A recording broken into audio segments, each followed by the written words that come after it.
But guys like this, the departure of Willie Simmons now mean that FAMU is no longer the favorite to win the SWAC. That this dynasty we thought it was going to be happening is no longer going to come to fruition. Chris? I still have them as the favorite. It really depends on who they bring in. If they really bring in a guy in house that's going to galvanize the troops and bring people together, keep the guys that they want to keep, then no, they're still the favorite. I mean, I don't see anything outside of maybe Jackson State returning to prominence eventually.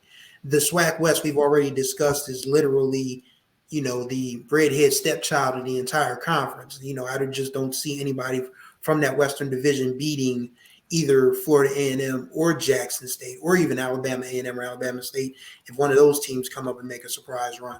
So, no, I still think Florida A&M is the team to beat in the SWAC. If they can keep the guys that they can keep a good solid core and bring in a head coach who can, replace what's being lost in the portal and replace what kind of charisma Willie Simmons brought to that program, then yeah, Florida A&M is still a favorite. Yeah, Jared? Just a quick footnote. That something that I talked when you were talking about the candidates that you heard about people saying when you talk about Quinn Gray, it's also it's important to note that he's a former Florida A&M quarterback and had a pretty lengthy professional career. So I think that's really important to note. But I wouldn't say they're a favorite. I think that there is a lot more parity than we thought it was going to be. Going into this season, I think Bethune-Cookman's recruiting class, it's interesting to see how their chemistry works out and if they're able to put it together. And if they're not able to do it this season, then is it a matter of when, not if, they're going to be a contender?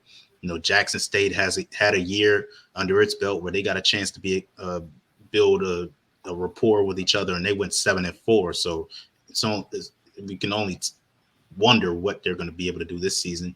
I think Florida A&M still has some talent. Not sure who's going to end up entering the portal. We've already seen, one of their Florida State transfers that, committed to them this offseason has entered the portal again. So we'll see what comes of that. But I think this is going to be an interesting season. There's going to be a lot more parity than we thought it was going to be, but I don't think there's a single clear favorite in either division to win the SWAC this year. Yeah, I was thinking about it. I'm like, with Simmons gone and Fred McNair in limbo, like who is that coach everybody's going to chase or measure themselves up against? So much turnover the last couple of years in the SWAC. I think next year, like, we don't know who's going to